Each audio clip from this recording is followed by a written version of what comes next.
Bismillahirrahmanirrahim. Assalamualaikum warahmatullahi wabarakatuh. Magnet rezeki, satu sama terhubung.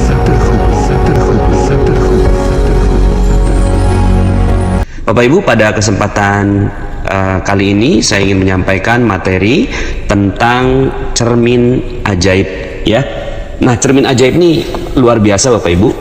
Kalau Anda dan kita semua, ya, termasuk saya, mampu menjalankan materi cermin ajaib ini, maka niscaya rezeki akan datang dengan sangat-sangat berlimpah ruah. Gimana caranya? Yuk kita bahas. Bapak Ibu, begini. Beberapa materi saya itu menyampaikan tentang sifat rezeki, ya, yang banyak sekali orang tidak paham rezeki itu seperti apa, polanya, bentuknya, jenisnya, bagaimana datangnya, kapan datangnya, ketika datang bentuknya seperti apa, begitu ya. Nah, itu yang saya bahas dalam beberapa audio-audio yang sebelumnya. Contohnya misalnya ketika saya bahas tentang paradox of candy, bahwa ternyata rezeki itu dia datangnya dengan bungkusnya terlebih dahulu. Ketika bungkusnya ada, maka di dalamnya ada isinya. Nah, dengan penerapan ilmu seperti ini, akhirnya Anda memiliki cara pandang baru terhadap masalah yang ada di depan Anda, bahwa ternyata masalah itu adalah pendahuluan dari rezeki yang akan datang. Maka dengan melihat cara pandang seperti ini, dan cara pandangnya pasti benar ya, karena dalilnya betul sekali ya, disebutkan dalam sebuah hadis, man yuridillahu bihi khairan yusib minhu, barang siapa yang mau dikasih rezeki, dikasih kebaikan, maka Allah akan berikan musibah terlebih dahulu. Artinya sudah menjadi hukum ya, paradox of candy, bahwa kita memang betul-betul mau menerima isi kalau mau menerima bungkusnya. Nah, sekarang Bapak Ibu, saya ingin lebih dalam kepada sifat rezeki, yang mudah-mudahan dengan cara pandang seperti ini Anda akan jauh lebih mudah melihat rezeki, ya. Judul materi ini sekali lagi saya sebutkan adalah cermin ajaib Bapak Ibu ya. Tentunya Anda semua tahu cermin ya, tahu cermin, dan pastinya Anda senang sekali bercermin ya, termasuk saya ya. Pagi-pagi pasti saya ketemu cermin terlebih dahulu gitu ya. Kemudian di rumah saya juga banyak sekali cermin. Alangkah anehnya kalau seandainya kita hidup tanpa cermin. Bagaimana bentuk tubuh kita, bentuk wajah kita kalau kita nggak pakai cermin Bapak Ibu ya. Yang terjadi adalah kita pastinya nggak bagus lah bentuk wajah kita. Waktu itu ada seorang pembicara dalam sebuah seminar yang saya ikuti. Dia datang ke Malawi, kemudian bertemu dengan masyarakat yang nggak pernah bercermin Bapak Ibu ya. Lalu kemudian dia punya handphone baru ya, handphone iPhone, kemudian difoto. Terus kemudian ketika ditunjukkan foto itu kepada dia nggak tahu, dia nggak kenal itu foto siapa gitu kan. Terus kemudian ketika ditunjukkan ke temannya yang sebelahnya, terus kemudian dia memberikan kode bahwa itu dia gitu kan. Kemudian minta difotoin yang sebelahnya, akhirnya saling tertawa ya, dan saling merasa lucu dengan kehidupan mereka, karena selama ini mereka nggak pernah bercermin Bapak Ibu. Mereka nggak pernah bercermin, maka wajahnya juga berantakan gitu ya. Dan akhirnya ya handphone itu akhirnya dibawa main oleh anak-anak itu dan hilang gitu ya. Tapi ya nggak apa-apa, sang pembicara ini mendapatkan hikmah bahwa ternyata mereka nggak pernah bercermin. Nah Bapak Ibu, saya ingin menyebutkan tentang sifatnya rezeki ya. Sifatnya rezeki itu seperti jodoh Bapak Ibu ya, seperti jodoh, atau seperti orang lain melihat kita. Jadi kalau rezeki itu adalah orang lain, kalau kita penampilannya bagus, maka orang lain akan tertarik dengan kita gitu. Sama dengan rezeki, sama dengan jodoh. Jodoh itu ketika kita berpenampilan bagus, maka jodoh itu akan datang. Rezeki pun begitu Bapak Ibu. Ketika penampilan kita bagus, ya, maka rezeki akan datang. Ibaratnya begini, Coba bayangkan rezeki itu adalah orang-orang di sekitar Anda. Rezeki itu adalah orang-orang di sekitar Anda. Lalu kemudian Andanya tidak pernah bercermin. Giginya, mohon maaf ya, kuning gitu ya. Kemudian matanya belekan gitu ya. Terus kemudian rambut acak-acakan gitu ya. Terus kemudian apa yang terjadi pada orang yang melihat Anda? Mereka pastinya kabur dan pergi meninggalkan Anda. Begitu juga dengan rezeki, Bapak Ibu. Rezeki itu hanya akan mendekat dengan orang yang penampilannya bagus, gitu ya. Rezeki akan datang dan menghampiri dengan orang yang penampilannya bagus. Ini udah hukum umum terhadap diri kita, makanya kita selalu perhatian betul dengan diri kita. Ya, kadang-kadang kalau ada mobil lewat gitu ya, itu spionnya Anda jadikan ya sebagai alat bercermin. Saking kita pengen betul bahwa kita menarik perhatian orang lain. Nah, sama dengan rezeki, Bapak Ibu. Rezeki, kalau penampilan kita bagus, maka rezeki akan datang dan tertarik pada kita. Ya, kalau penampilan kita bagus, rapi, enak dipandang oleh rezeki, ya, enak dipandang oleh rezeki, maka rezeki itu akan datang pada kita, akan bilang, kok saya enak yang lihat muka kamu, kok saya enak yang lihat dirimu, ya, tolong dong aku diambil olehmu, kira-kira begitu, ya. Tapi kalau seandainya penampilan kita nggak bagus, maka rezeki akan hilang dari sisi kita, Bapak Ibu, ya. Rezeki akan hilang dari sisi kita, ya. Maka gimana caranya agar kita bagus, Bapak Ibu, ya, agar penampilan kita bagus? Sama dengan kehidupan, kita butuh cermin. Di dalam rezeki kita juga butuh cermin, Bapak Ibu, ya. Kalau seandainya kita nggak bercermin, maka rezeki itu akan hilang. Rezeki itu akan kita nggak pernah tahu kenapa kok gitu ya. Coba Anda bayangkan kalau seandainya Anda nih nggak pernah bercermin selama 2 tahun gitu ya. Terus kemudian Anda ngelihat, kok orang-orang pada nggak mau mendekati saya ya. Kok orang-orang kok nggak ada yang tertarik sama saya ya? Ya iyalah, coba ngaca dulu gitu ya. Coba ngaca, pas ngaca, oh iya pantesan aja orang nggak suka sama kita. Begitu juga dengan rezeki. Rezeki itu mungkin ada sebagian di antara kita yang berpikir gini, kok rezeki nggak datang ya, gitu. Kok rezeki seret ya? Kok utang nggak lunas-lunas ya? Kok piutang nggak kebayar ya, gitu kan, dari orang lain. Kok piutang-piutang tuh nggak datang pada kita ya. Kok peluang-peluang bisnis nggak datang pada kita ya, gitu ya. Nah, pertanyaannya Bapak Ibu, ya, udah berapa lama Anda tidak bercermin? Sudah berapa lama nggak bercermin sehingga akhirnya rezeki nggak mau datang dan tertarik pada kita, ya. Maka kita butuh cermin, Bapak Ibu, ya. Kita butuh cermin, sangat-sangat butuh cermin, ya. Jadi kita sangat butuh cermin untuk membuat rezeki tertarik sama kita, ya. Nah, cuma sebelum bercermin harus mental siap bercermin, ya kan? Mental siap gitu loh dalam bercermin. Mental siap bercermin itu apa? Mental siap kalau bercermin yang kelihatan adalah cemang-cemong muka kita. Giginya ada jigongnya gitu misalnya gitu ya. Kemudian matanya belekan, rambut aut-autan, kemudian ada noda di pipi gitu ya. Ada jerawat muncul dan seterusnya gitu ya. Jadi mentalnya dulu yang dipersiapkan untuk bercermin, ya. Jadi kalau seandainya ada, kalau misalnya yang pakai jilbab miring gitu kan, nah, maka setelah itu dia siap gitu ya.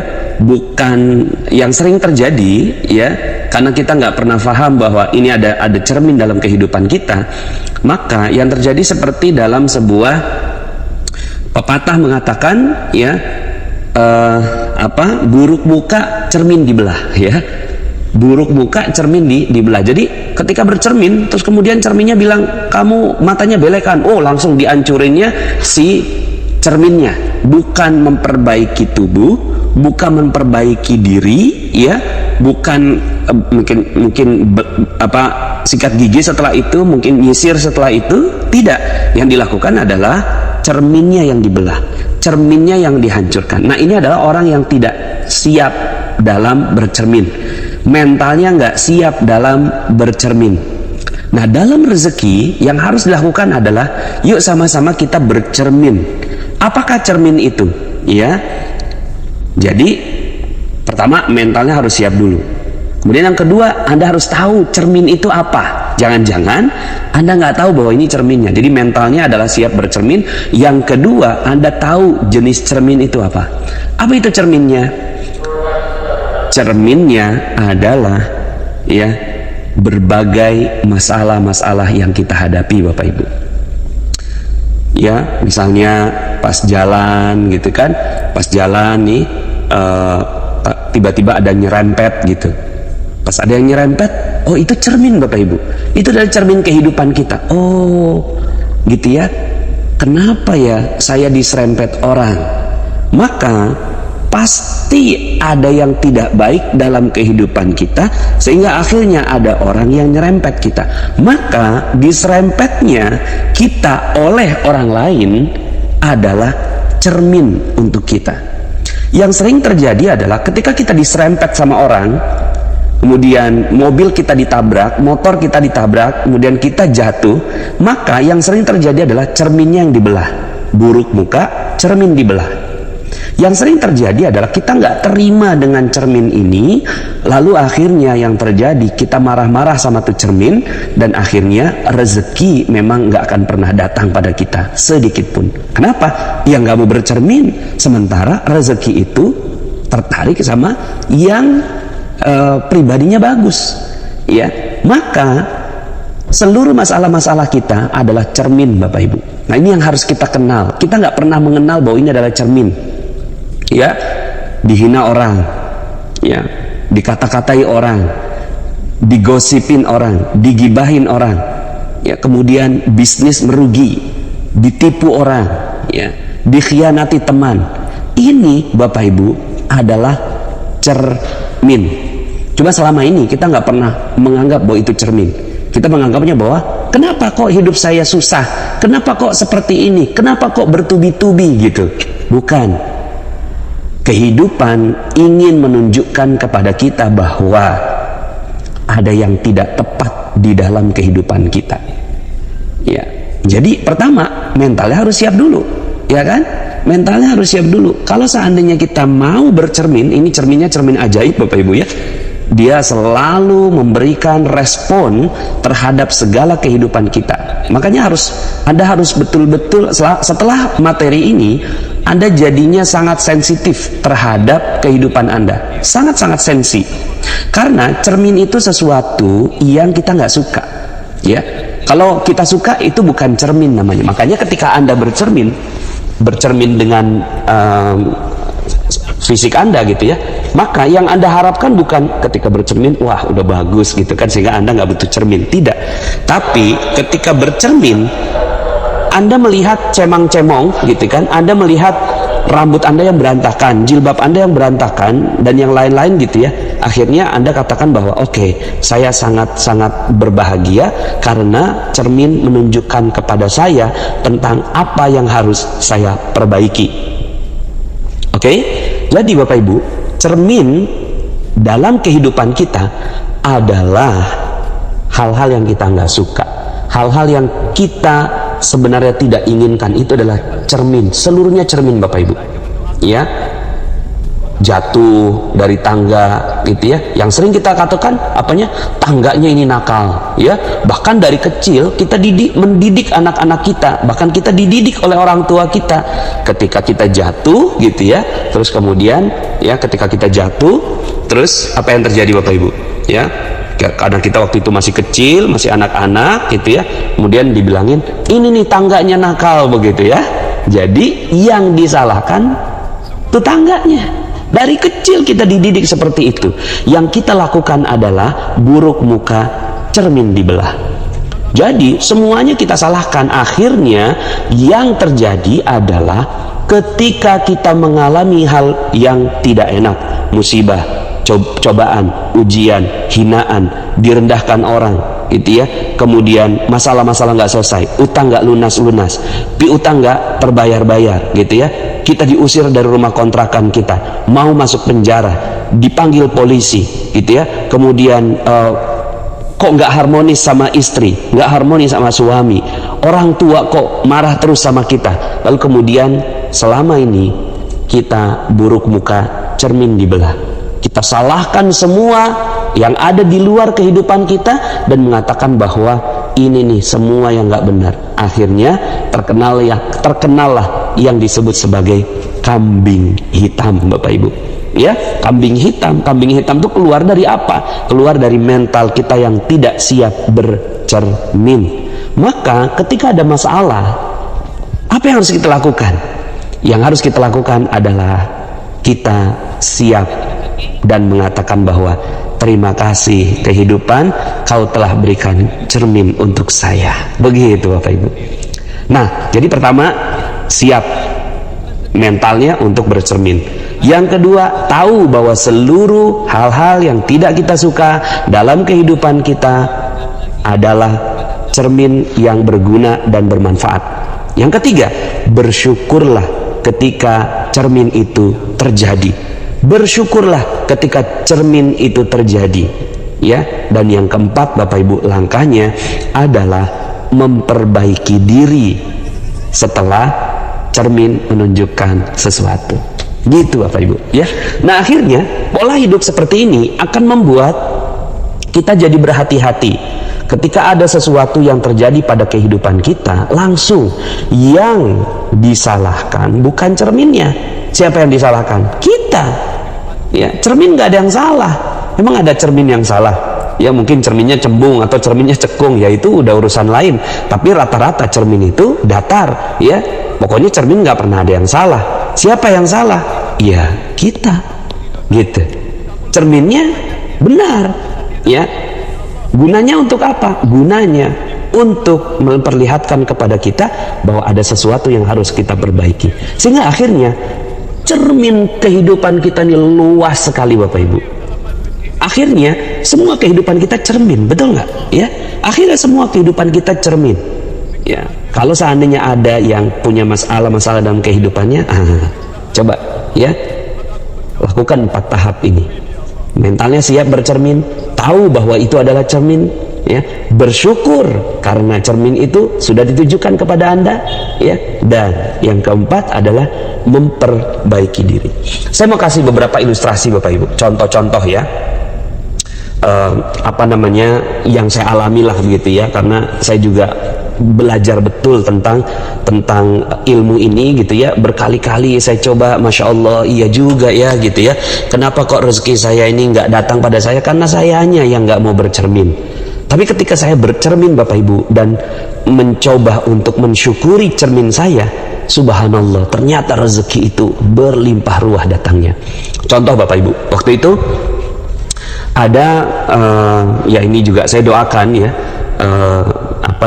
yang ada dalam kisah ini. Waktu itu ada khodimat ya, mungkin kalau khodimat itu bahasanya pembantu rumah tangga gitu ya, yang membantu kita, walaupun kita nggak pernah menyebut dia sebagai pembantu, tapi mitra ya, asisten.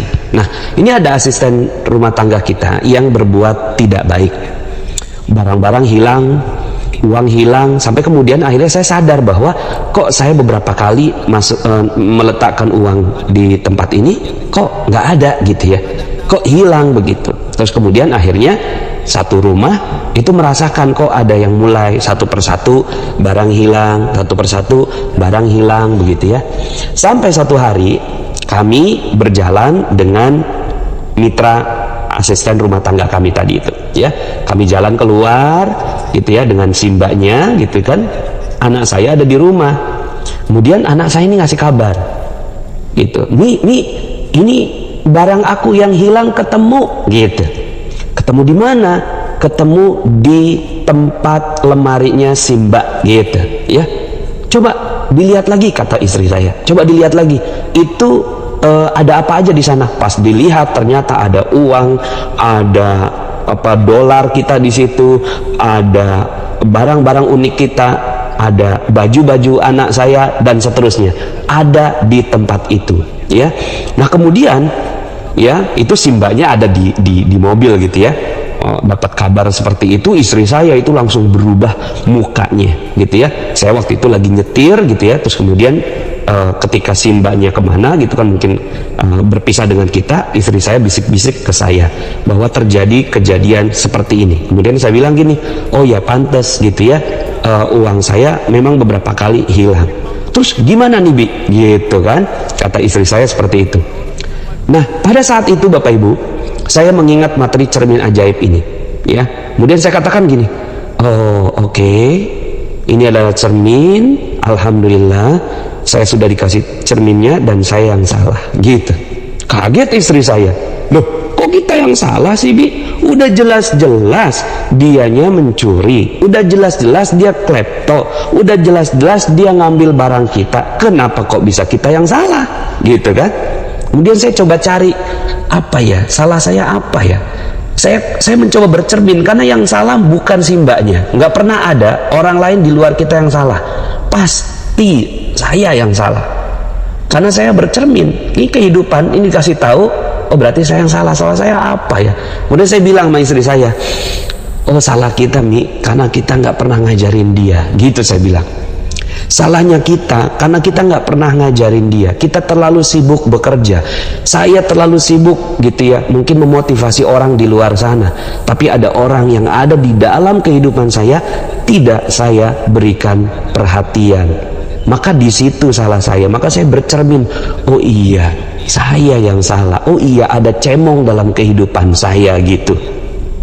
Akhirnya ya saya minta sama istri saya, oke Mi, siap bercermin? Oke deh, siap gitu kan. Walaupun siapnya itu dengan gendek sekali Bapak Ibu ya, itu dengan marah gitu ya.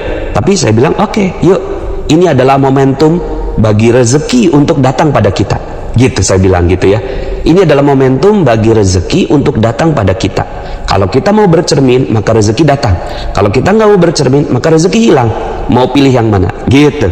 Akhirnya kami waktu itu memutuskan siap untuk bercermin Bapak Ibu. Akhirnya yang kami lakukan bercermin, kita panggil si mbaknya, kita kasih tahu, awalnya dia menolak pastinya, tapi kemudian kita kasih bukti-buktinya seperti ini. Akhirnya dia ngaku, terus kemudian kita bilang bahwa saya yang bilang, iya mbak, maafin saya ya gitu. Maafin saya ini kelupaan, saya ini terlewat ngajarin si mbaknya. Kita kan pengen ke surga sama-sama ya, tapi saya ngajarin orang lain rezeki, ngajarin orang lain baik, tapi saya lupa ngajarin si mbak ini gitu kan. Ya udah deh, saya minta maaf ya mbak. Jadi yang minta maaf saya, karena saya yang mau bercermin. Apa yang terjadi Bapak Ibu? Yang terjadi adalah si mbaknya akhirnya minta maaf dan merasa bahwa kami menyelesaikan masalahnya dengan adil dan bijaksana. Coba seandainya saya nggak mau bercermin, istri saya nggak mau bercermin, apa yang terjadi? Yang terjadi akhirnya kita semua rugi Bapak Ibu. Ruginya apa? Ruginya saya merusak terumbu karang saya. Ya, masih ingat materi terumbu karang bahwa rezeki ada di orang lain. Nah ini ternyata rezeki saya ada di si mbaknya itu gitu ya. Maka saya menjaga betul agar terumbu karang saya dengan si mbak ini bisa terus terjaga. Ya sampai sekarang alhamdulillah, walaupun dia akhirnya sekarang ini kerjanya di tempat yang lain, tapi ketika bertemu dengan kami terus bisa bersilaturahim. Ya, jadi Bapak Ibu ini adalah cermin, karena sebenarnya kita udah nggak mementingkan si mbaknya itu, tapi yang kita pentingkan siapa? Saya kan, saya pribadi, istri saya, anak-anak saya, bagaimana caranya mereka bisa mendapatkan ilmu terbaik dari cermin yang ditunjukkan oleh Allah Subhanahu wa taala. Ya. Ada banyak sekali kisah-kisah yang saya alami, seperti misalnya ketika saya buat buku ini, kemudian anak saya bilang, Bi, itu kok alay banget sih gitu ya, itu kan bahasanya kok bahasa seperti di seminar, kalau buku itu ya buku, ya tulisan buku gitu loh, datar gitu kan. Loh ini anak saya kan ngasih cermin ke saya, tapi saya sempet nggak siap bercermin Bapak Ibu. Saya bilang gini, kakak nggak ngerti apa-apa, saya bilang gitu ya, kakak nggak ngerti apa-apa, ini gitu kan, Abi nulis dengan gaya bahasa tulisan. Ternyata penelitian membuktikan bahwa orang kalau nulisnya dengan gaya bahasa formal itu nggak dibaca sama orang, tapi kalau nulisnya dengan gaya bahasa berbicara itu banyak orang yang mau baca. Kakak nggak ngerti nih, iya tapi alay banget gitu, terus kemudian parah lagi alaynya. Aduh, sempet Bapak Ibu saya tersinggung, sempet gitu ya, saya tersinggung dengan ini pun. Saya udah berkali-kali menjalankan ilmu cermin ajaib ini, saya pun kena juga. Ini kan baru aja buku saya kan baru terbit, anak saya minta baca, kemudian dia kasih feedback, tapi feedbacknya feedback anak-anak gitu kan. Terus kemudian akhirnya saya nggak siap bercermin dan saya katakan kepada dia, kakak nggak ngerti apa-apa gitu kan. Abi tersinggung kalau dibilangin ini alaynya parah gitu kan, padahal orang lain aja suka. Tapi Bapak Ibu, setelah itu saya sadar, astagfirullahalazim, itu cermin. Anak saya melakukan cermin pada saya. Akhirnya saya mencoba merapihkan dalam cetakan berikutnya, gitu ya. Nah, banyak sekali Bapak Ibu. Ada kakak saya waktu itu, bapak mertuanya sekarang sudah almarhum, namanya Abah Hasan, hilang Bapak Ibu. Ya, karena udah pikun gitu ya, ingatannya singkat, kemudian dia keluar, tapi dia nggak datang balik ke rumah. Akhirnya hari pertama, hari kedua, hari ketiga, hari keempat seluruhnya sibuk Bapak Ibu untuk mencari sang ayah. Tapi kemudian di hari kelima mereka sadar bahwa ini adalah cermin dari Allah gitu. Kok kita kehilangan orang tua? Iya sih, kehilangan orang tua kita cari, tapi ini Ramadan kita akhirnya jadi berantakan. Yuk sama-sama kita niat memperbaiki Ramadan kita. Setelah itu Bapak Ibu, ayahnya diantarkan oleh seorang tetangganya dan ketemu di bawah tangga sebuah pasar gitu ya.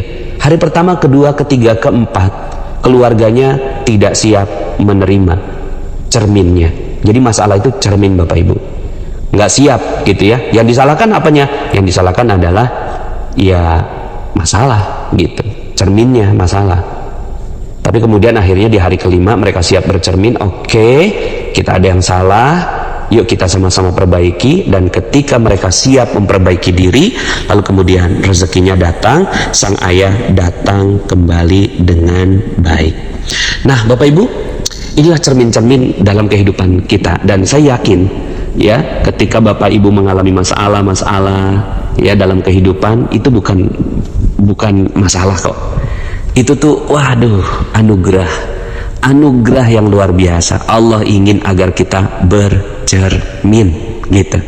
Kita bercermin. Ketika kita bercermin dan siap ya, pertama mentalnya siap bercermin, kedua tahu bahwa itu adalah cermin, yang ketiga ya bersyukur cermin itu ditunjukkan oleh Allah Subhanahu wa taala, dan yang keempat adalah memperbaiki diri gitu ya, merapihkan diri. Ketika itu, maka yang kelima Bapak Ibu, yang kelima terjadi keajaiban rezeki. Karena Anda sudah siap menerima cermin, Anda sudah siap menerima bahwa oke, saya yang salah gitu ya. Terima kasih atas cermin ini, maka rezeki akan datang. Karena rezeki ini menunggu kita kok. Rezeki itu menunggu kita ya. Ketika kitanya udah rapi, bagus ya, maka itu rezeki akan datang pada kita ya. Sebentar lagi keajaiban akan datang pada Anda. Terakhir Bapak Ibu, ada satu cermin yang sangat-sangat objektif dan indah luar biasa, dan cermin ini betul-betul harus kita syukuri bersama. Cermin ini sudah saya sampaikan dalam sebuah audio, dan ya audio ini banyak sekali orang yang mendapatkannya. Makanya testimoni paling banyak adalah, salah satunya testimoni terbanyak adalah bercermin. Loh, kan belum saya kasih materinya. Iya, namanya ilmu garpu tala Bapak Ibu. Nah, ilmu garpu tala itu menunjukkan bahwa ketika kita punya masalah, maka kita butuh cermin. Oke, sudah siap. Terus kemudian apa dong? Maksudnya apa Allah nih kasih kita masalah ini gitu ya? Maka saat itu, saat yang terbaik adalah langsung aja lihat cermin. Dan cermin paling objektif dan ajaib di muka bumi ini adalah Al-Quran.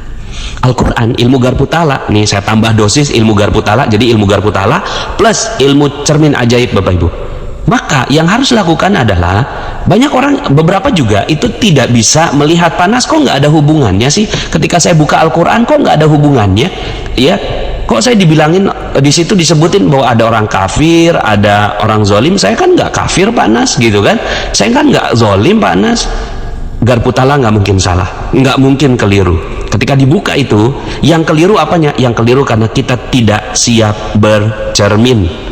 Maka ketika disebutkan misalnya orang kafir di Al-Quran, orang zalim ya masuk neraka gitu ya, itu bukan siapa-siapa Bapak Ibu.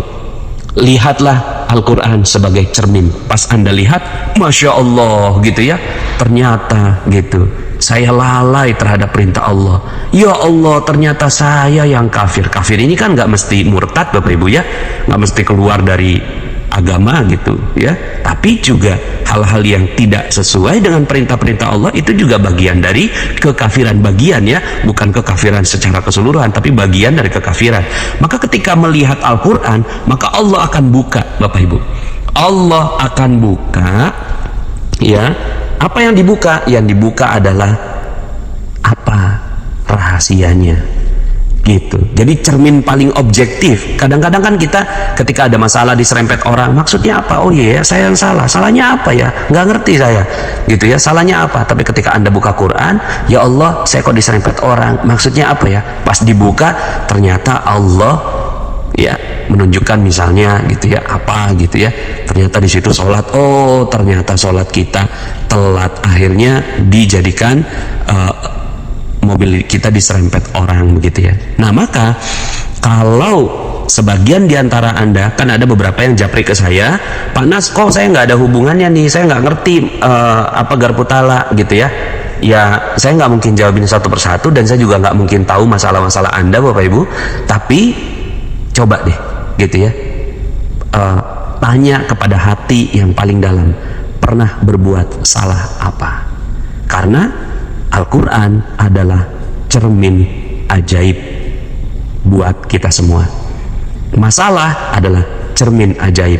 Hinaan orang, cermin. Gosipan orang, cermin. Hal-hal yang gak kita suka, cermin. Apa yang salah? Maka yang paling bagus dalam kehidupan kita, langsung mengatakan apa yang harus saya perbaiki dalam kehidupan saya. Al-Quran insya Allah dengan ilmu Garpu Tala yang sudah pernah saya sampaikan, maka dia jawabannya sangat-sangat akurat. Tinggal tanya aja dalam hati yang terdalam, apa yang perlu saya perbaiki. Insya Allah kita bisa menemukan jawabannya. Nah ketika itu sudah Anda lakukan, kita lakukan semuanya, siap menerima, oke, ini cermin, saya siap menerima, maka tunggu Bapak Ibu, sebentar lagi keajaiban akan datang pada Anda, karena Anda sudah sesuai dengan energinya.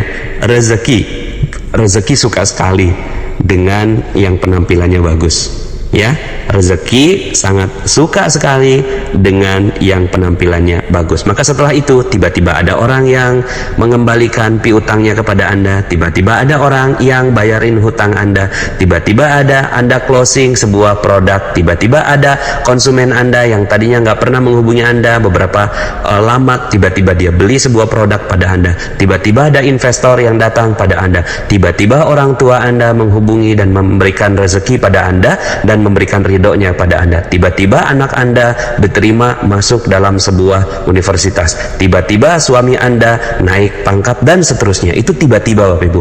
Kenapa? Itu bukan terjadi tiba-tiba, tapi karena kitanya yang sudah siap bercermin. Maka ketika kita sudah bagus, rapi, dan siap memperbaiki diri, maka rezeki akan datang pada Anda semua. Bapak Ibu, pada kesempatan kali ini saya ingin menyampaikan materi tentang detox rezeki ya. Terus terang saya sudah beberapa kali tag untuk merekam materi ini, tapi beberapa kali juga saya tidak berhasil merekamnya, bukan karena kualitas suaranya, tapi ada kekuatan yang sangat besar di dalam diri saya. Materi ini bisa membalik seluruh kehidupan Anda. Ibarat kalau kita salah jalan, kemudian kita sadar, kemudian kita ya tinggal U-turn atau berbelok berbalik arah. Maka mudah-mudahan materi detox rezeki adalah materi yang bisa membuat kita semua, saya juga ya sebagai pribadi yang banyak sekali kesalahan, bisa jauh-jauh lebih dekat kepada Allah Subhanahu wa Ta'ala, sehingga akhirnya rezeki kita dimudahkan olehnya. Bapak Ibu, ada banyak sekali yang merasa menyesal tentang dosa-dosa yang pernah dilakukan, tapi lebih banyak lagi yang tidak menyesal, Bapak Ibu. Lebih banyak lagi yang tidak mengetahui tentang dosa-dosa yang dilakukan. Lebih banyak lagi yang tidak mengerti tentang perisai rezeki. Dia hanya mengerti tentang kenapa hidup susah, kenapa hidup kok jadi ribet, kenapa kok rezeki jadi seret, ya. Kenapa kok hidup tidak mudah dijalani, kenapa tampaknya Allah tidak adil, begitu. Tapi betapa banyak orang di luar sana yang tidak sadar bahwa ternyata seluruh sebab-sebab dari yang terjadi pada kehidupannya hanyalah perisai rezeki yang dicintai betul olehnya, sehingga akhirnya dia tidak merasa bahwa dia telah melakukan kesalahan. Maka bagi Anda yang menghubungi saya secara pribadi dan kemudian mengatakan tentang betapa hinanya diri kita, betapa hinanya diri saya ketika mendengarkan materi tentang jodoh terbaik, mendengarkan materi tentang cacat yang sempurna, mendapatkan cerita tentang betapa banyaknya orang yang bersalah lalu kemudian berharap Allah Subhanahu wa Ta'ala mengampuninya, ya, tentang materi-materi ya yang berkaitan dengan apa yang sudah saya sampaikan sebelumnya. Bapak Ibu, bagi mereka-mereka yang sadar akan perisai rezekinya, saya ingin ucapkan selamat kepada Anda. Kenapa? Karena kesadaran akan kesalahan adalah rezeki itu sendiri. Kesadaran bahwa kita berbuat salah itu adalah rezeki yang tidak ternilai, Bapak Ibu, ya. Karena siapa sih yang nggak pernah berbuat salah? Siapa yang nggak pernah berbuat dosa? Kullu bani Adam khata'un. Seluruh bani Adam tak terkecuali para nabi dan rasul, khata'un, berbuat salah, berbuat dosa, berbuat khilaf. Wa khairul khata' at-tawwabun, dan sebaik-baik orang-orang yang berdosa adalah mereka yang bertaubat kepada Allah Subhanahu wa Ta'ala. Di sepanjang sejarah ada banyak sekali kisah tentang orang-orang yang berdosa lalu berbalik arah. Berdosa berbalik arah lalu Allah tinggikan derajatnya. Berdosa berbalik arah, Allah tinggikan derajatnya. Nabi Musa alaihissalam, ketika beliau merasa tangannya hina betul ketika memukul ya seseorang yang dibelanya, sebenarnya ada konflik antara kaumnya Bani Israel dengan pengawalnya ya, pengawalnya Fir'aun ya, lalu kemudian dipukul dan kemudian terbunuh, dan kemudian Nabi Musa merasa hina sekali. Nabi Musa merasa dirinya bersalah sekali karena telah membunuh, karena dalam sebuah ayat Allah Subhanahu wa Ta'ala berfirman, barang siapa yang membunuh satu manusia itu sama dengan membunuh seluruh manusia. Wa man ahyaha faka'annama ahyan nasa jami'a. Tapi sebaliknya, jika seseorang itu telah menghidupkan jiwa seseorang, maka dia sama dengan seperti menghidupkan seluruh jiwa manusia. Tapi subhanallah Bapak Ibu, kehinaan yang dianggap oleh Nabi Musa berbalik arah menjadi kemuliaan yang Allah Subhanahu wa Ta'ala pilihkan untuk beliau, yang akhirnya diangkat menjadi nabi ya. Jadi nabi juga berbuat salah, tapi kemudian ketika sadar akan kesalahannya, lalu kemudian Allah angkat derajatnya menjadi nabi. Bahkan Nabi Yunus alaihissalam, ketika beliau sudah tidak sanggup menghadapi kaumnya ya, yang akhirnya dia melarikan diri dari kaumnya yang Allah Subhanahu wa Ta'ala utus untuk berdakwah, tapi kemudian akhirnya di dalam perut ikan paus yang besar. Nabi Yunus menyadari kesalahannya, lalu kemudian gema dari doanya terdengar sampai kita saat ini. La ilaha illa anta subhanaka inni kuntu minaz zalimin. Tidak ada ilah selain Engkau ya Allah. Maha suci Engkau, inni kuntu minaz zalimin. Ya Allah, saya termasuk orang-orang yang zalim. Ini adalah kesadaran Nabi Yunus akan dosa-dosa yang dilakukannya. Nabi Adam alaihissalam juga kisah tentang berdosa.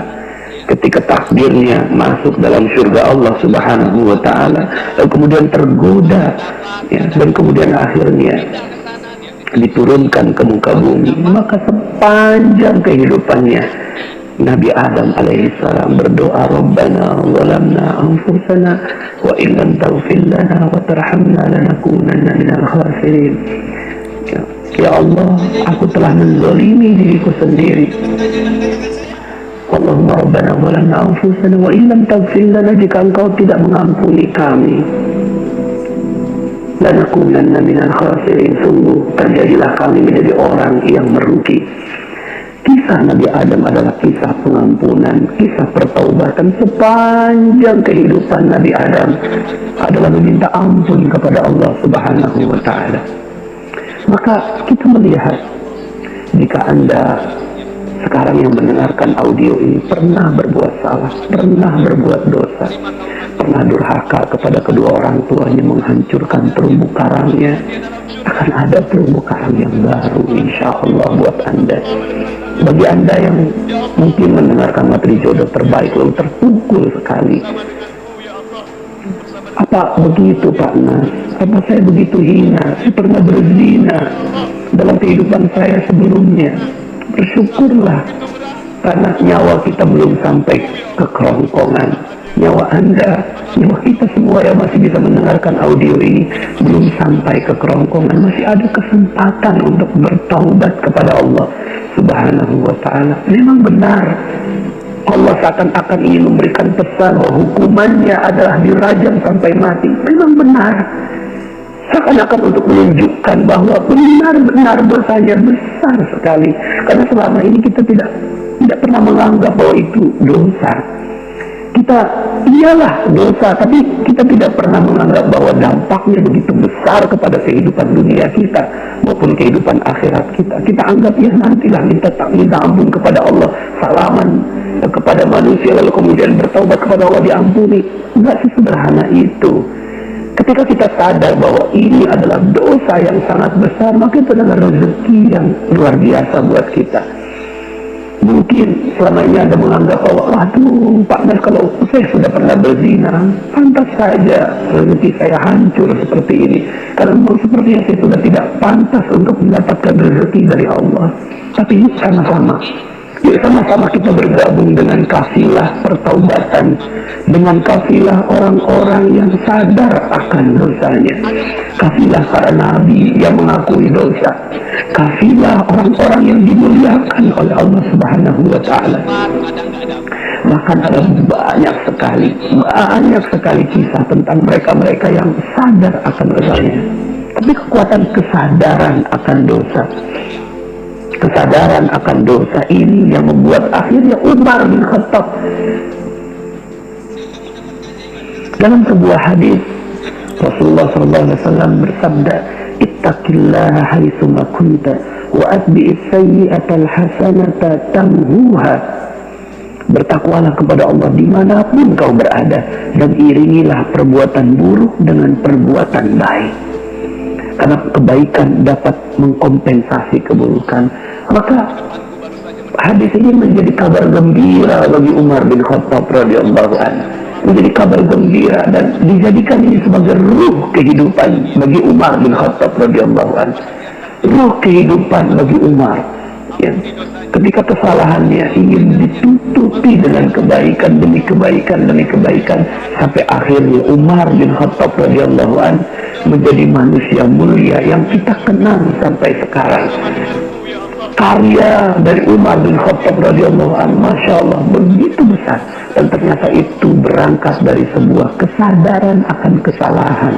Dan ini adalah rezeki yang mulia, rezeki yang besar. Umar bin Khattab mungkin ada perasaan khauf, ada perasaan takut. Ya Allah, apakah benar aku bisa diampuni oleh Engkau? Sementara dosaku begitu banyak ya Allah. Tapi kemudian akhirnya Umar bin Khattab tidak larut dengan kesalahannya, tidak larut dengan dosanya. Umar bin Khattab menutupinya dengan beramal lagi. Amal apa lagi? Amal apa lagi yang bisa kulakukan agar bisa mengambil hatinya Allah untuk mengampuni dosa saya yang sangat-sangat besar. Maka Bapak Ibu yang dirahmati Allah Subhanahu wa Ta'ala, mungkin sebagian di antara Anda ketika mendengarkan materi tentang perisai rezeki, lalu kemudian saya mulai bongkar sedikit demi sedikit dosa-dosa yang kita lakukan. Kita merasa pantas. Ya pantas aja rezeki kita nggak datang Bapak Ibu, karena perisai kita begitu besar. Tapi kita punya Allah yang maha mengampuni, yang maha sayang akan hambanya, Maka mari kita juga renungkan tentang sebuah hadis, kisah tentang seorang yang telah membunuh 99 orang. Satu orang saja dibunuh, selaksana membunuh seluruh manusia. Lalu kemudian ini membunuh 99 orang. Tapi kemudian dia sadar, hati nuraninya keluar, bekerja, sensornya bekerja. Lalu kemudian ada hidayah yang merasuk di dalam hatinya. Lalu kemudian bertanya, apakah aku bisa diampuni ya Allah, sementara aku telah membunuh 99 orang. Lalu kemudian dia bertemu dengan seorang ulama pada saat itu. Ya, ini cerita di zaman Bani Israel, dikisahkan oleh Rasulullah SAW. Pada saat itu bertemu ulama, wahai syekh, wahai ulama, saya ini telah berdosa, 99 orang telah saya bunuh. Apakah saya bisa diampuni oleh Allah? Tapi kemudian ulama ini mengatakan, tidak mungkin kau bisa diampuni. Satu orang saja sudah selaksana membunuh seluruh manusia. Kamu telah membunuh 99 orang. Karena perasaan begitu putus asa akan rahmat dari Allah Subhanahu wa Ta'ala, akhirnya ulama ini dibunuh dan genaslah 100. Tapi kemudian manusia yang ingin bertaubat ini datang kepada ulama kedua yang kemudian mengatakan Allah maha mengampuni, sampai akhirnya batas ketenggorokan, sepanjang nyawa masih ada, maka masih bisa diampuni oleh Allah dengan syarat engkau meninggalkan seluruhnya dan pindah ke satu tempat yang lebih baik. Kemudian akhirnya dia lakukan itu, dan singkat cerita, akhirnya seorang pembunuh yang telah membunuh 100 orang ini akhirnya meninggal dunia di tengah perjalanan. Dan ketika malaikat maut, malaikat berselisih tentang hal ini, apakah dia masuk surga atau masuk neraka. Lalu kemudian diukur, ternyata beliau lebih dekat ke tempat desa yang dia tuju, ke tempat dia untuk bertaubat. Maka Bapak Ibu yang dirahmati Allah Subhanahu wa Ta'ala, mungkin sebagian di antara Anda seakan-akan sepertinya sudah tidak lagi punya harapan kepada Allah. Tapi yuk sama-sama kita renungkan tentang ayat-ayat Allah Subhanahu wa Ta'ala dan hadis-hadis Nabi yang bercerita tentang hal ini. Dalam Al-Quran disebutkan dalam surat Az-Zumar ayat 53 sampai 54. Qul ya ibadiyalladzina asrafu ala anfusihim la taqnatu min rahmatillah innallaha yaghfiru dzunuba jami'a innahu huwal ghafurur rahim. Katakanlah, hai hamba-hambaku yang melampaui batas terhadap diri mereka sendiri, janganlah kamu berputus asa dari rahmat Allah. Sesungguhnya Allah mengampuni dosa-dosa seluruhnya. Sesungguhnya dialah yang maha pengampun lagi maha penyayang. Wa anibu ila rabbikum wa aslimu lahu min qabli an ya'tiyakumul azab thumma la tunsarun. Dan kembalilah kamu kepada Tuhanmu dan berserah dirilah kepadanya sebelum datang azab kepadamu, kemudian kamu tidak dapat ditolong lagi. Bapak Ibu, bagi sebagian Anda yang mengalami musibah dalam kehidupannya, musibah dalam rezekinya, musibah dalam kehidupannya karena dosa-dosanya begitu tebal, begitu besar.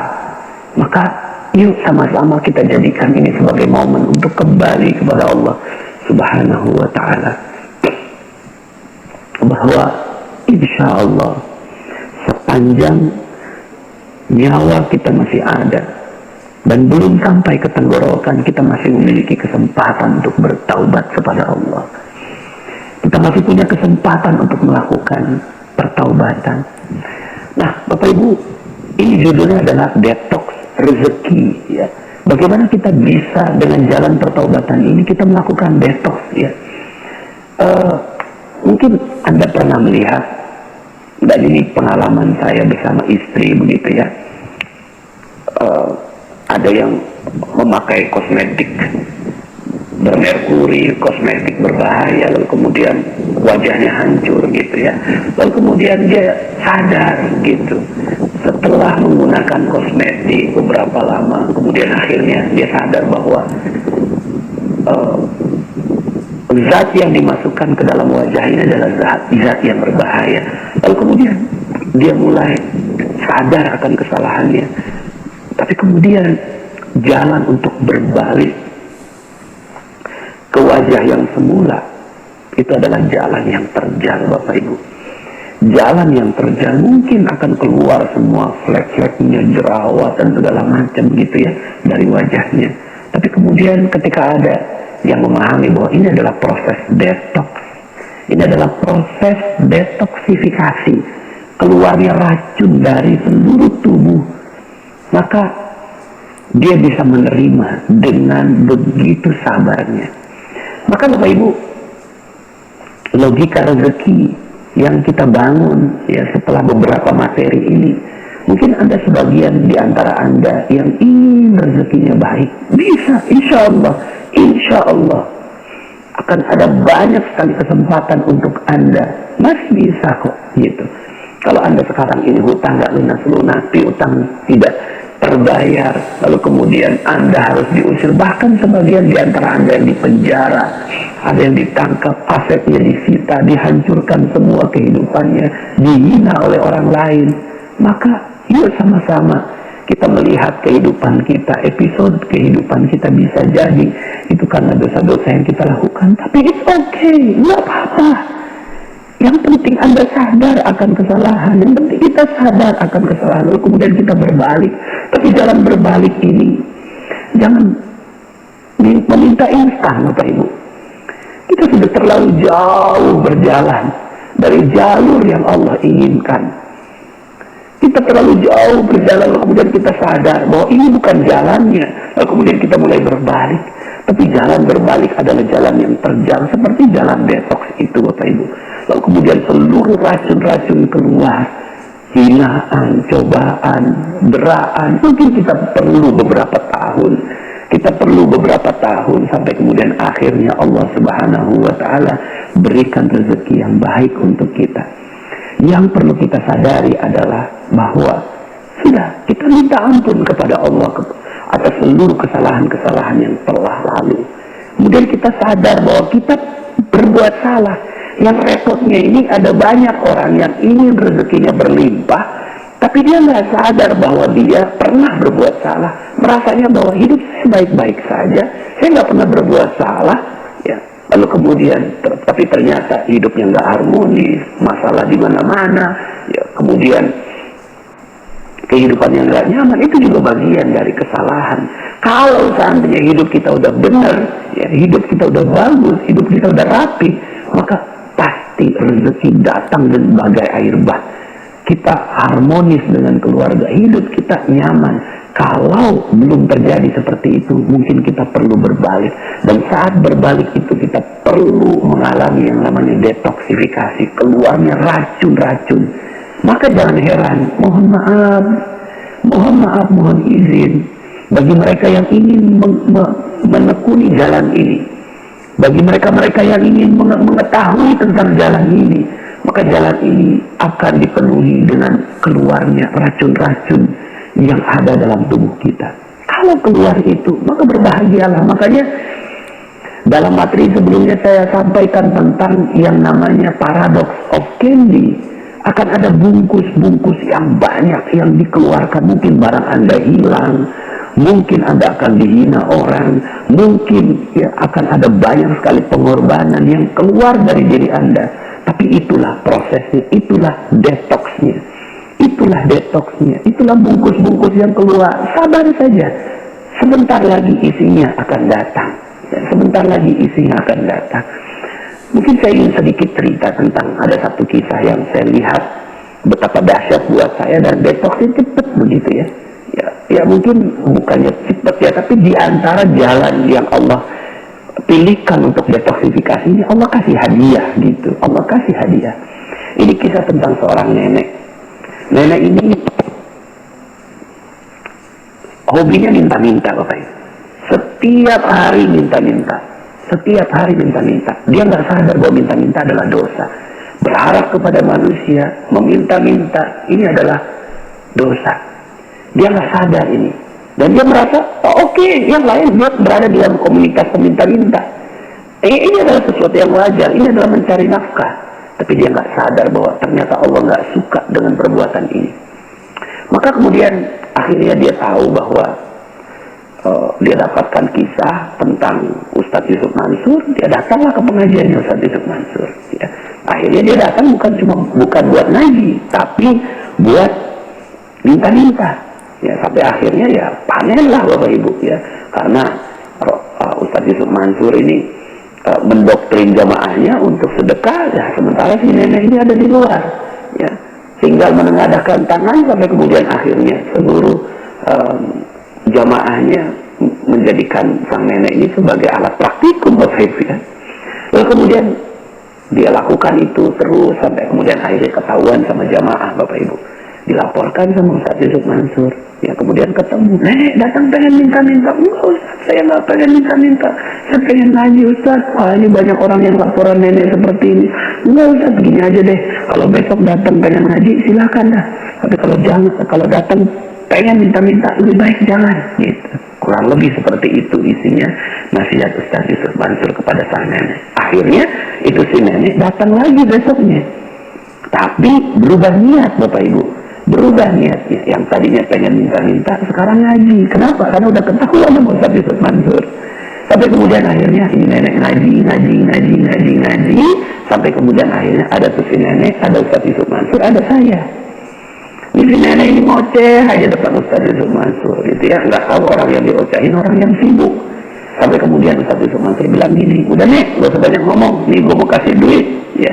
Yang tadinya dia ngoceh langsung diem gitu ya, gue mau kasih duit 250.000, tapi bukan buat nenek semua ya, 190.000 bagiin ke orang lain sebagai sedekah, 60.000 buat nenek sebagai ongkos bagiin sedekah. Paham? Nggak paham Ustadz, kata tuh si nenek ya. Akhirnya Ustadz Yusuf Mansur melihat saya, nah terusin mas, gue banyak urusan. Akhirnya pergilah Ustadz Yusuf Mansur, saya berhadapan sama si nenek. Oh mungkin tadi Ustadz Yusuf Mansur ngejelasinnya kecepatan, saya akhirnya jelasin pelan-pelan. Nek, Ustadz Yusuf Mansur mau ngasih duit gitu, cuma ya bukan buat nenek semua. Ustadz Yusuf Mansur mau ngasih 250.000. Betul kan Ustadz ya? Saya cari Ustadz Yusuf Mansur, nggak ada Ustadznya. Oh ternyata nerusinnya bukan cuma nerusin jelasin, nerusin ngasihin duit gitu kan. Akhirnya aduh, saya dijebak sama Ustadz Yusuf Mansur, tapi dijebak yang baik begitu. Akhirnya keluarlah dompet saya, ada duit 300.000. Kemudian akhirnya saya keluarkan, nenek ada duit 300.000, tapi bukan buat nenek semua, 240.000 bagiin ke orang lain sebagai sedekah, 60.000 buat nenek sebagai ongkos bagiin sedekah. Paham? Paham Ustaz, cepet banget pahamnya. Kenapa? Karena yang sebelumnya nggak ada duitnya, sekarang ada duitnya. Jadi orang kalau dijelasin ada duit, cepet paham gitu. 2 minggu kemudian saya ketemu masih si nenek lagi, nangis si nenek. Subhanallah Ustaz, alhamdulillah. Ada apa nih? Ada apa? Iya tuh Ustaz, duit itu udah saya tukerin duit-duit kecil ya, duit 2.000, 5.000, 10.000 gitu. Cuma karena komunitasnya peminta-minta yang datang banyak, sampai duit 240.000 udah habis, masih ada 3 orang yang datang. Nih bagi sedekah kok saya nggak dapet gitu, kata 3 orang ini. Udah habis, udah ketinggalan loh gitu. Jangan bohong dong deh, jangan bohong. Akhirnya karena didesak, keluarlah bagian dia. Bagian dia berapa tadi? 60.000. Dikeluarkan 10.000. Nih, bagi 3 ya, udah habis. Pagi harinya, beliau melakukan hal seperti itu. Malam harinya lewat depan sebuah rumah. Kalau nggak salah namanya Ibu Hajah Maryam. Nek, sini Nek, ada apa Bu Haji? Nggak tahu nih, beberapa bulan ini saya terus keingetan nenek. Alhamdulillah, tadi pagi saya udah daftarin nenek pergi umroh. Subhanallah, 10.000 pergi umroh. 10.000 pergi umroh. Masya Allah, ini yang namanya detox rezeki Bapak Ibu. Kita lihat prosesnya. Pertama, sang nenek melakukan dosa. Apa dosanya? Dosanya meminta-minta dan memanfaatkan masjid sebagai ladang untuk meminta-minta. Ini dosa. Ya. Ini dosa yang dia lakukan, tapi dia nggak sadar. Dia merasa bahwa it's okay, semua juga melakukan itu, gitu ya. Tapi ternyata dia telah menggantikan manusia, telah menggantikan masjid, telah menggantikan pengharapan ke orang lain dibandingkan dengan pengharapan kepada Allah. Dan ini adalah salah satu bentuk dari dosa. Ya, ini satu. Tahap yang pertama adalah melakukan dosa. Yuk kita berkaca. Mungkin sebagian di antara kita, saya juga termasuk, pernah melakukan dosa, gitu ya. Lalu kemudian kita coba teliti, apa ya salahnya, gitu ya. Apa ya salahnya? Terus kemudian kita coba meminta, bertanya kepada Allah, ya Allah saya salah di mana, gitu ya. Lalu kemudian yang kedua, sadar akan kesalahan. Nah, di sini Allah menjadikan kesadaran akan kesalahan itu dengan bantuan orang lain, yaitu bantuan jamaah yang melaporkan ke Ustadz Yusuf Mansur, dan Ustadz Yusuf Mansur juga menegur kepada sang nenek. Ini adalah proses kedua terhadap sang nenek, yaitu memberitahu tentang kesalahan. Nah, sampai di sini ada orang yang mau nerima, ada orang yang tidak mau terima, ya. Sampai di sini ada orang yang mau terima, ada orang yang nggak mau terima. Kebetulan, alhamdulillah, sang nenek ini mau terima. Akhirnya beliau ya merendahkan dirinya. Ini tahap ketiga. Pertama, terjadi dosa. Kedua, disadarkan akan dosanya. Yang ketiga, merendahkan hatinya kepada Allah Subhanahu wa Ta'ala dan merasa bahwa dirinya pernah melakukan salah dan meminta ampun kepada Allah Subhanahu wa Ta'ala. Proses merendahkan diri di hadapan Allah ini dilakukan oleh Nabi Adam sepanjang 1000 tahun. Proses merendahkan diri ini dilakukan oleh Nabi Musa. Proses merendahkan diri ini dilakukan oleh Nabi Yunus. Proses merendahkan diri ini dilakukan oleh Umar bin Khattab radhiyallahu anhu. Sehingga ketika setiap beliau ingat akan wajah anaknya, beliau selalu menangis. Ini adalah proses merendahkan diri di hadapan Allah. Ya. Dan proses merendahkan diri ini ya dilakukan dengan sepenuh kesungguhan.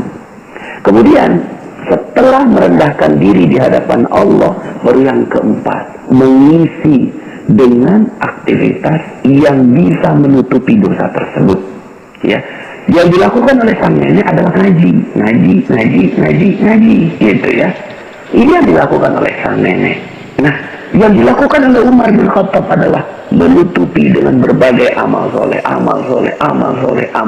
Maka kita harus haus, gitu ya, harus haus, apalagi nih amal soleh yang harus saya lakukan. Makanya janji Allah terhadap berbagai amalan itu adalah diampunkan seluruh dosa. Ini ada proses detox, gitu ya. Ini ada proses detox, sehingga akhirnya ya, yang dilakukan oleh seorang mukmin adalah mencari detoxnya. Apa nih yang harus saya lakukan agar bisa mendetox dosa-dosa saya, agar bisa menghancurkan seluruh dosa-dosa saya. Begitu, ya. Maka di sini menutupinya dengan berbagai amal soleh, beramal lagi, haus dengan amalan-amalan yang Allah janjikan untuk pengampunan dosa. Nah, untuk kasus sang nenek ini, beliau akhirnya ngaji, dan saya yakin proses ngaji yang dilakukan oleh sang nenek ini pedih sekali. Kenapa pedih? Karena dia biasa mendapatkan uang dari pengajian, tapi sekarang ini tidak mendapatkan, maka bisa jadi kehidupannya berat, bisa jadi kehidupannya sulit, bisa jadi kehidupannya tidak mudah Bapak Ibu. Tapi beliau terima. Kenapa? Karena sudah ketahuan ya, ini dipaksa, ini detox terpaksa namanya. Tapi Anda, insya Allah ya, saya yakin Anda yang mendengarkan audio ini adalah mereka-mereka yang tegar, yang siap menerima detox dari Allah Subhanahu wa Ta'ala.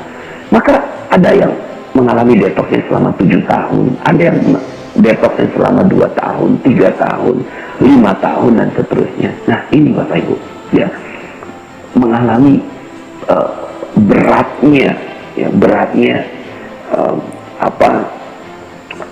ujian ketika kembali. Jadi yang pertama, dosa, melakukan dosa, ini tahap pertama. 2, sadar akan kesalahannya.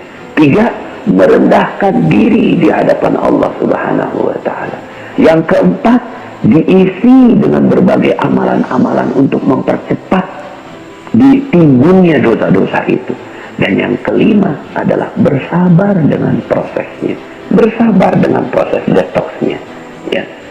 Bersabar dengan prosesnya. Yang keenam, bersabar ketika muncul berbagai kesulitan-kesulitan dalam proses detox ini, ya. Kalau ini yang sudah dilakukan, maka terjadi yang keenam, Bapak Ibu. Yang keenam ini adalah ujian. Ujian terhadap proses detox kita. Ujian yang terjadi pada sang nenek adalah, ya, diberikan harta. Dan harta ini amanah. Amanah ini harus disampaikan kepada pemiliknya. Dan ternyata sang nenek melakukannya dengan berhasil. 240.000 dibagikan semuanya. Dan ternyata tidak cukup dengan itu. Yang dilakukan oleh sang nenek adalah menambah amanah itu, ya, dengan pengorbanan. Yang dilakukan mengorbankan 10.000 dari yang dimilikinya untuk, ya, memenangkan orang-orang. Dan akhirnya tahap terakhir dari proses ini, ya, tahap yang ke-9 adalah terjadinya keajaiban. Keajaiban ini terjadi, ya, keajaiban ini terjadi adalah karena hadiah Allah. Allah suka dengan orang yang kembali. Allah suka dengan orang yang melakukan proses detoksifikasi itu, ya. Allah suka dengan orang yang kembali kepada Allah Subhanahu wa Ta'ala. Maka Bapak Ibu yang dirahmati Allah Subhanahu wa Ta'ala, mudah-mudahan materi ini bisa membuat kita akhirnya mendapatkan optimisme kembali bahwa Allah Maha memberikan hadiah untuk kita. Dan mungkin sepanjang perjalanan itu didetoks lagi hadiah, detoks lagi hadiah, lagi detoks lagi hadiah, hadiah-hadiah kecil yang Allah akan berikan pada kita. Bersyukur dengan setiap hadiahnya, lalu kemudian detoks lagi hadiah lagi, detoks lagi hadiah lagi, terus sampai kemudian akhirnya bersih kita seluruhnya dari seluruh dosa-dosa kita. Nah, kalau Bapak Ibu yang dirahmati Allah, ada banyak sekali ayat-ayat yang menekankan tentang hal ini, ya. Misalnya dalam surat An-Nisa, "Wa may ya'mal su'an aw yadhlim nafsahu tsumma yastaghfirillah yajidillaha ghafurar rahima." Dan barang siapa yang mengerjakan kejahatan dan menganiaya dirinya sendiri, kemudian ia mohon ampun kepada Allah, niscaya ia mendapati Allah Maha Pengampun lagi Maha Penyayang, ya. Kemudian juga dalam surat At-Taubah ayat 104, "Alam ya'lamu annallaha huwa yaqbalu taubat an ibadi." Tidaklah mereka mengetahui bahwasanya Allah menerima taubat dari hamba-hambanya. Suatu ketika Rasulullah Shallallahu Alaihi Wasallam berjalan bersama dengan para sahabat, lalu kemudian melihat ada seorang ibu yang sedang menggendong anaknya. Lalu kemudian Rasulullah bertanya pada para sahabat, "Wahai sahabatku, kira-kira ibu itu tega nggak? Ya, mau nggak melemparkan bayinya ke kobaran api?" Begitu. Para sahabat kaget mendapatkan pertanyaan seperti itu. Tidak mungkin ya Rasulullah, ya. Ibu itu begitu sayangnya kepada anaknya, nggak mungkin dilemparkan ke kobaran api. Kemudian kata Rasulullah sallallahu alaihi wasallam, sungguh Allah lebih sayang daripada seorang ibu kepada bayi. Sungguh Allah lebih sayang daripada seorang ibu yang menyayangi bayinya. Maka Allah menyayangi Anda, Bapak Ibu semua. Allah menyayangi kita. Allah gak pengen kita tergores sedikit pun dari api neraka. Allah gak pengen kita masuk di api neraka. Gak pengen Allah. Gak mau Allah kita masuk di api neraka. Gak mau Allah. Allah gak ingin sama sekali melihat kita terbakar di api neraka. Itulah Allah. Kalau ibu kita tidak mau meletakkan kita di api neraka, bagaimana Allah? Bagaimana Allah? Allah tidak mungkin.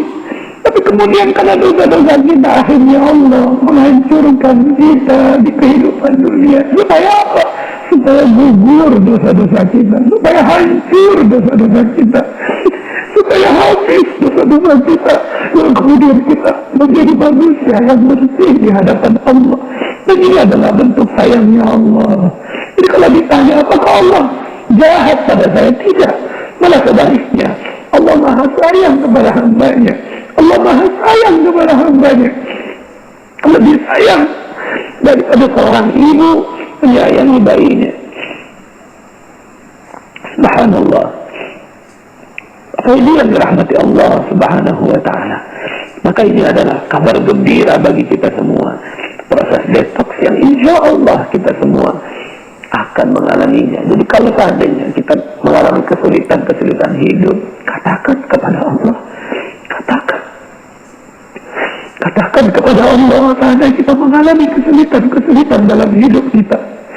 Ya Allah, sungguh aku lebih baik menerima kesalahan ini, menerima kesulitan ini di kehidupan dunia, asalkan Engkau membayar seluruh kesulitan-kesulitan kami dalam kehidupan dunia ini berupa keselamatan nanti di yaumil akhir.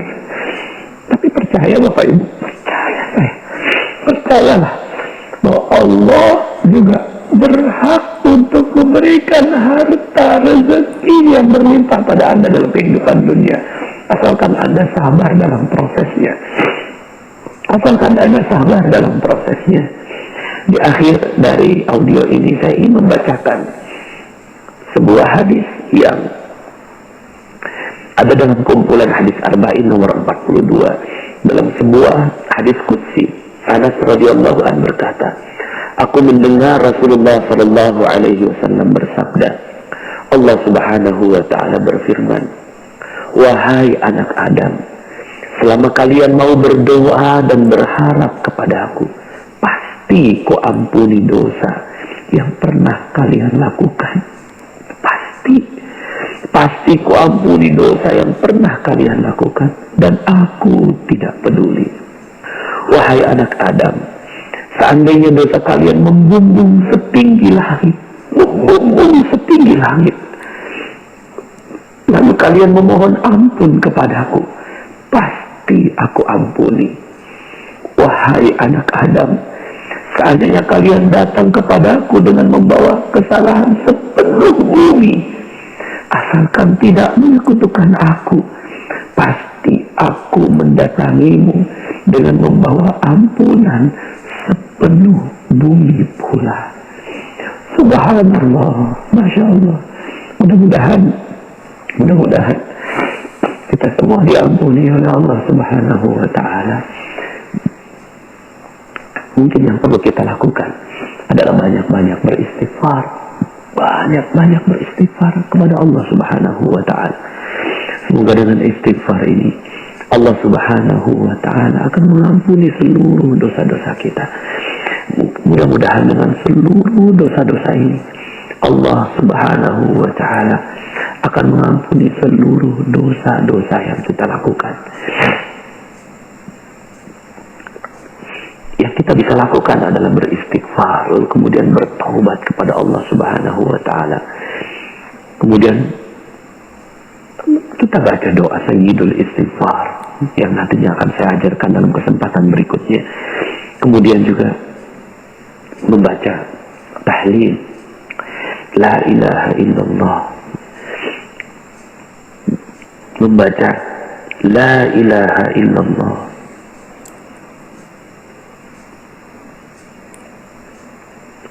Dalam sebuah hadis Rasulullah SAW, Ummu Hani berkata, Rasulullah SAW bersabda, ucapkanlah La ilaha illallah, maka ucapan ini tidak akan menyisakan dosa dan tiada perbuatan yang melebihi keutamaannya.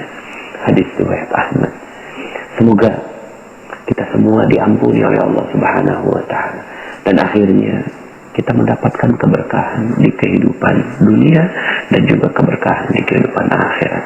Bagi mereka-mereka yang telah berbuat dosa kepada Allah Subhanahu wa Ta'ala di kesempatan yang sebelumnya, berbahagialah karena Anda masih bisa mendengarkan audio ini. Artinya Anda masih punya kesempatan untuk meminta ampun dan diampuni oleh Allah Subhanahu wa Ta'ala sampai nyawa Anda, sebelum nyawa Anda sampai di tenggorokan Anda. Bagi teman-teman yang belum subscribe dan baru saja menemukan channel ini, silahkan subscribe. Insya Allah Anda akan mendapatkan materi-materi yang terbaik dari channel ini. Insya Allah Anda adalah makhluk yang ajaib.